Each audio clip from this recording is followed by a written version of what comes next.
Agri engineering Madurai மாவட்டம் மேலூர் விவசாய கருவிகள் செய்கிறோம். அதில் களை வெட்டியும் செய்கிறோம். இப்போ நாங்கள் இருக்கிற இடம் வந்து சென்னை கல்பாக்கம் ஈசிஆர் ரோடு. அங்கேருந்து ஒரு 2 கிலோமீட்டர் ஈசிஆர் ரோட்லேருந்து, அதாவது வசுவ சமுத்திர கிராமம் கல்பாக்கம் பக்கத்தில். இது வந்து இது மாமலை ரோட்டு இடத்துல வேர்க்கலை செடி போட்டிருக்காங்க. அது வந்து இப்போது களை வெட்ட வீடியோ எடுக்கிறோம், வேறு ஒன்றும் இல்லை. இந்த டூல்ஸ் விளம்பரத்துக்காக.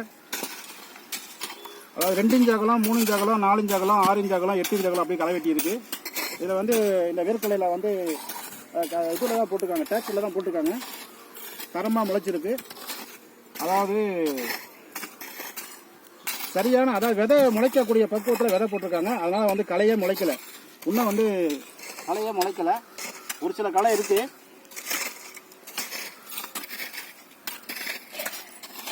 அதாவது எங்கேயோ ஒரு களை தான் இருக்குது.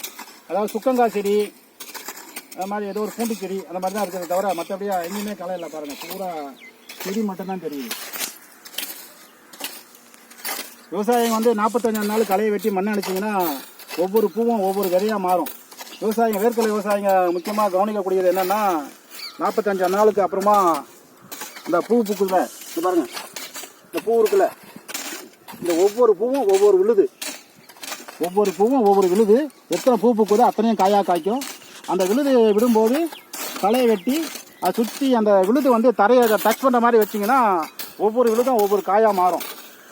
அதனால தான் ஒரு சில விவசாயிங்க என்ன செய்வாங்கன்னா, 200 லிட்டர் பேரலில் தண்ணியை ஊற்றி, ஒரு கால் பேரல் தண்ணியை ஊற்றி மூடிட்டு இந்த மேலேயே அப்படியே ஊட்டிகிட்டே போவாங்க. நல்லா இருக்கிற செடியை வந்து மேலே ஊற்றிட்டு போகும்போது கீழே படுத்துரும்.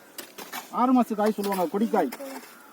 அந்த மாதிரி கீழே படுத்த உடனே எல்லா விழுதுமே எல்லா இதுவும் காயாக மாறிடும். ரைட். இது மதுரை மாவட்டம் மேலூர். வாழ்க வளமான அக்ரி இன்ஜினியரில் தயார் பண்ணுறோம்.